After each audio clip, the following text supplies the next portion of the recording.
Барлықтарыңызға қайырлы күн достар. Бүгін сіздермен бірге бауырдан пирожки жасайтын боламыз. Ең алдымен суымызға дрожь, секер және де тұзымызды салып, 2 ас қасық ұнымызды қосып, 1 келкі болғанша араластырамыз. Суымыз міндетті түрде жылы болуы керек және де дайын болғаннан кейін суымызды біртіндеп ұнымызға құйып, араластырып, 1 келкі етіп қамыр илейтін боламыз.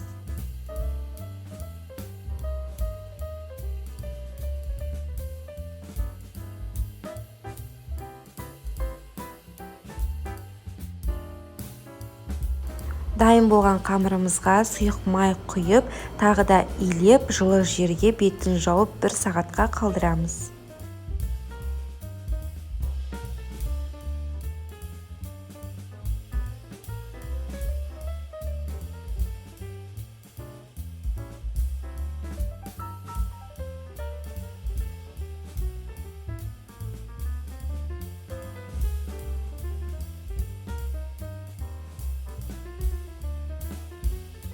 Қамырымыз көтерілгенше салмасын дайындаймыз. Ол үшін бізге бауыр, пияз және сәбіз қажет болады. Бауырымызды суға 20 минут қайнатып пісіріп аламыз. Бауырды 20 минуттан артық қайнатып керек емес, себебі қатты болып кетуі мүмкін. Осылай блендердің көмегімен немесе үккіштің көмегімен уақтап турап аламыз. Қызып тұрған табаға пияз бен сәбізімізді қуырып аламыз.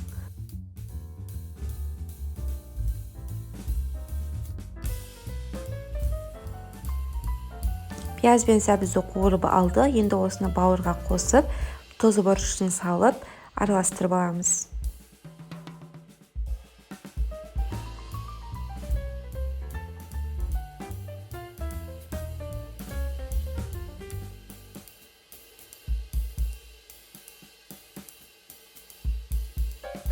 Көріп тұрғандарыңыздай біздің қамырымыз өте керемет болып көтерілді. Енді оны тағы да илеп, бірнеше бөліктерге бөліп аламыз.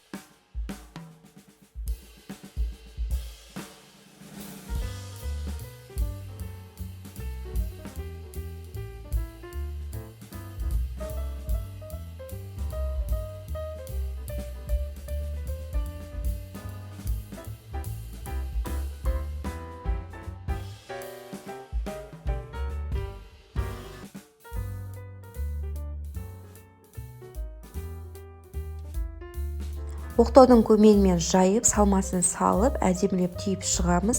Қызып тұрған пеште 180 градуста 25-30 минут пісіреміз. Немесе өз қалауларыңыз бойынша майға қуырып алсаңыздар да болады. Бұл тестімен өте жұмсақ керемет болып шығады. Сондықтан міндетті түрде жасап көріңіздер.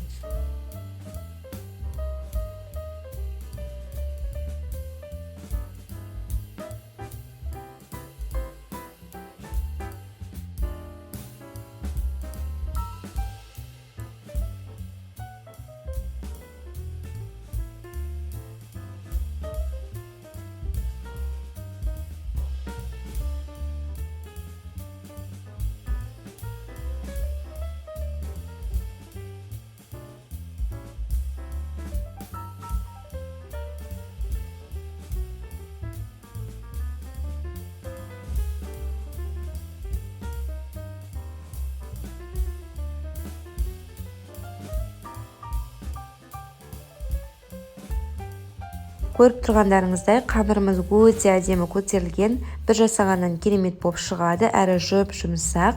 Сондықтан сіздерге жасап көрулеріңізге кеңес беремін. Арнама тіркелуді ұмытпаңыздар. Назарларыңызға көп рахмет.